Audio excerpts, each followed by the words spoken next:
حوار مع الجميع بلا استثناء، حتى ولو حوار مع إسرائيل أم لا؟ ما مشكلتنا مع إسرائيل؟ هم؟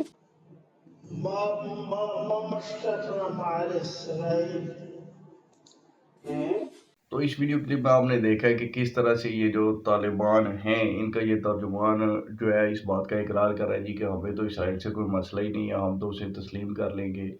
یہ ہے ان نمک حراموں کی حقیقت، یہ ہے وہ سو کولڈ شریعت جو یہ افغانستان کے اندر لے کر آئے ہیں۔ کبھی پاکستان میں آ کر پھٹنا ہے اور فنڈنگ رو سے لینی ہے۔ امریکہ ہر مہینے ان کے لیے فنڈز ریلیز کر رہا ہوتا ہے اور یہ اپنی عوام کو یہ کہہ کر پھدو لگا رہے ہوتے ہیں جی کہ وہ امریکہ نے ہمارا پیسہ لوٹا تھا تو وہ ہمیں لوٹا رہا ہے، اور ان سے ڈر کر امریکہ ان کو واپس پیسے دے رہا ہے۔ حقیقت اس کے 100% جو ہے وہ برعکس ہے۔ حقیقت تو یہ ہے کہ ان لوگوں نے امریکہ سے یہ ریاست کوئی چھین کر کوئی نہیں لی ہوئی۔ ان کو امریکہ نے اپنی مرضی سے اسلحہ بھی دیا، ان کے ساتھ معاہدہ کیا، اور اس کے بعد انہیں پیسے بھی دیتا رہتا ہے ریاست چلانے کے لیے، اور چائنا بھی ان کو جو ہے اچھا خاصا فنڈ کر رہا ہوتا ہے۔ بیسیکلی امریکہ نے اب پہلے جیسے وہ پاکستان سے کام لیا کرتا تھا اس خطے میں، اس نے افغان طالبان کا ہی انتخاب کر لیا، اور یہ کوئی نئی بات بھی نہیں ہے۔ پہلے بھی جب سوویت یونین افغانستان میں گھسی تھی تو اس وقت بھی یہ جو طالبان تھے ان کو امریکہ نہیں بنایا تھا، خود ہی بنایا تھا انہوں نے۔ پھر بعد میں جب انہوں نے ان کے آگے بھی سر اٹھانا شروع کیا تو انہوں نے ان کے سر کچل دیے، اور جو موجودہ طالبان ہیں یہ بھی امریکہ کے ہی بنائے ہوئے طالبان ہیں۔ اس لیے آپ دیکھتے ہیں کہ وہ خطے میں امن کسی صورت بھی نہیں دیکھنا چاہتے، پاکستان میں ساری دہشت گردی کر رہے ہوتے ہیں، باقی انڈیا میں جہاد کوئی نہیں کرنا، کشمیر کے لیے ان کا کبھی بیان نہیں آتا، اور اب اسرائیل کو بھی تسلیم کرنے کی انہوں نے بات کر دیا، اور ان کے آگے کوئی سر نہیں اٹھائے گا، ان کی کوئی تنقید نہیں کی جائے گی، اور انہوں نے مکمل جو ہے اپنی عوام کے اوپر بھی کنٹرول کر رکھا ہوا ہے، اور مارشل لا کی کوئی سختیاں نہیں ہوتی جتنی کہ ان کی شریعت کی سختیاں ہیں۔ آپ بھول جائیں کہ کوئی وہاں پر ان کے خلاف آواز بھی اٹھا سکے گا، کوئی نہیں اٹھا سکے گا۔ تو یہ ہے ان کی پوری حقیقت جو ہے وہ اب دھیرے دھیرے عوام کے سامنے آتی جا رہی ہے۔ ہمارے ان علماء کو بھی اب اپنے قبلے درست کرنے چاہیے، اور ان صحافیوں کو بھی، اور اگر کوئی فوج میں ایسے لوگ موجود تھے تو انہیں بھی اب اس کی خبر ہو کہ یہ کون لوگ ہیں اور ان کو کون لانے والا ہے، اور ان کے ساتھ ہمارے کیسے تعلقات مستقبل میں چل سکتے ہیں، یا کہ اسی حساب سے ہمیں اپنی جو فورن پالیسی ہے اس کو اپڈیٹ کرنے کی بھی اب ضرورت ہے۔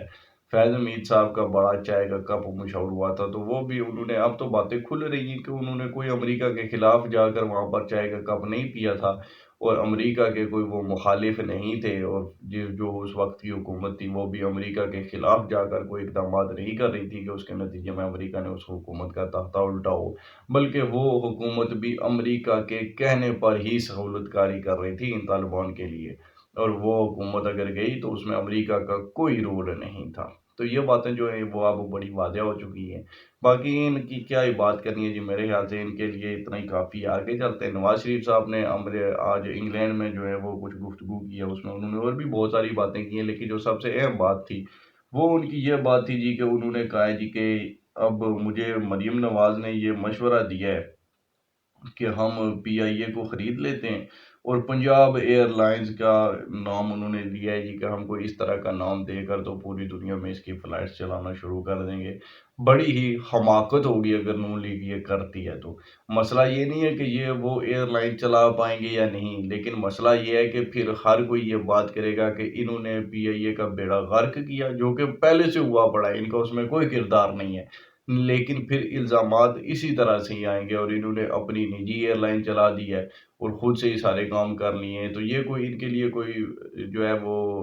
اچھا اقدام نہیں ہوگا میرے خیال سے۔ تو یہ اپنی سیاست کا بیڑا غرق کر دیں گے، اور انہیں کوئی ضرورت نہیں ہے ایسی ایئر لائنز لینے کی یا اپنے مزید بزنس کو فعال کرنے کی۔ سوچنا ہے تو کچھ ریاست کے لیے سوچیں، کچھ ملک کے لیے سوچیں۔ پی آئی اے کو یا تو آپ کو بہتر کرنا چاہیے تھا، وہ نہیں کر پائے تو پھر کسی اور کو بیچ دیں، ورنہ یہ کیا بات ہوئی کہ آپ حکومت میں ہوں اور آپ ایک ادارے کو نہیں چلا پا رہے، لیکن اگر آپ اس کو خرید لیتے ہیں وفاق سے اور پھر آپ اس کو چلانا شروع کر دیتے تو پھر اس کا مطلب ہے کہ آپ میں اہلیت تو تھی اس کو چلانے کی، لیکن آپ نے جان بوجھ کر اس کو نہیں چلایا، ورنہ اس کے علاوہ اگر کوئی معاملات ہیں تو پہلے آپ کو وہ معاملات عوام کے سامنے رکھنے چاہیے کہ کیا وجوہات ہیں کہ جن کی وجہ سے وفاق کے اندر رہتے ہوئے، حکومت کے اندر رہتے ہوئے پی آئی اے نہیں چل سکتی، اور اگر وہ بک جاتی ہے تو اس کے بعد آپ نجی طور پر اس کو چلا پائیں گے۔ تو یہ باتیں جو ہیں یہ انہیں ضرور کلیئر کرنی چاہیے۔ پھر بشریٰ بی بی کے حوالے سے بھی بڑی پیش رفت ہوئی ہے کہ جو توشہ خانہ 2 کیس تھا جس میں ان کی ضمانت ہائی کورٹ نے لی تھی، اس کو ایف آئی اے نے چیلنج کر دیا جی سپریم کورٹ کے اندر، اور ایف آئی اے کا یہ کہنا ہے کہ جو ہائی کورٹ کے ایک جج صاحب ہیں جنہوں نے یہ ضمانت دی ہے، یہ بڑی کوئی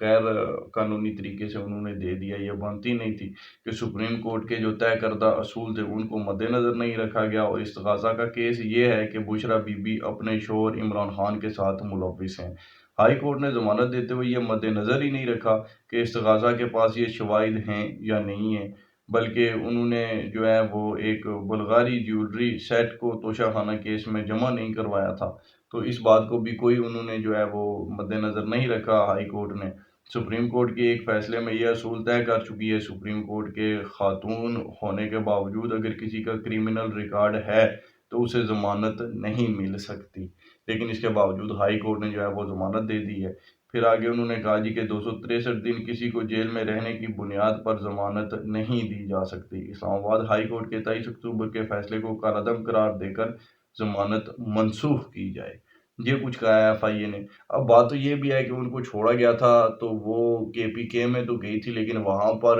ان کے ذمے جو ذمہ داریاں لگی تھی شاید وہ ان کو نبھا نہیں پائی ہیں۔ ایک بڑا گروپ ان کے خلاف اٹھ کھڑا ہوا تھا، جس کے بعد ہم نے دیکھا کہ بشریٰ بی بی واپس پنجاب بھی آ گئی تھی، تو شاید ان کو چھڑوانے والوں نے جو کچھ ان سے کام لینے تھے وہ کام وہ نہیں کر پائی ہیں، اور اب اس لیے انہیں واپس جیل جانا پڑ سکتا ہے اگلے دنوں میں۔ اگر اگلے دنوں میں آپ دیکھیں کہ ان کی ضمانت منسوخ ہو گئی اور وہ واپس جیل چلے گئے تو یہ کوئی اتنی بڑی بات نہیں ہوگی۔ پھر قاضی فائز عیسیٰ صاحب پر جن لوگوں نے حملہ کیا تھا ان کی بھی شامت آ چکی ہوئی ہے کہ جو نادرا ہے اس نے ان تمام لوگوں کے ایڈریس اور ان کا تمام جو ہے کچا چٹھا وہ وزارت داخلہ کو رپورٹ بھجوا دی ہے، اور شناخت ہونے والے جو لوگ ہیں ان کے پاسپورٹ اور شناختی کارڈ فوری طور پر جو ہیں وہ بلاک کیے جائیں گے، اور اس کے بعد بھی مزید ان کے حوالے سے کیا ہوگا وہ بھی پیش رفت کچھ ہو سکتا ہے، کچھ بڑا اقدام ہو سکتا ہے۔ پہلے میں ان لوگوں کی آپ کو لسٹ ہی چلیں بتا دیتا ہوں کہ وہ کون سے لوگ ہیں 23 جن کی شناخت ہوئی ہے۔ ان میں جناب شایان علی، سعدیہ فہیم، فہیم گلزار، ماہرین فیصل، سدرہ احمد، عائشہ ہبہ قریشی، وکاس محمد چوہان، محسن حیدر قمر، ضمیر اکرم، سردار تیمور مقصود، محمد پرویز علی، رخسانہ کوثر، المعروف سارہ، میر صاحبہ،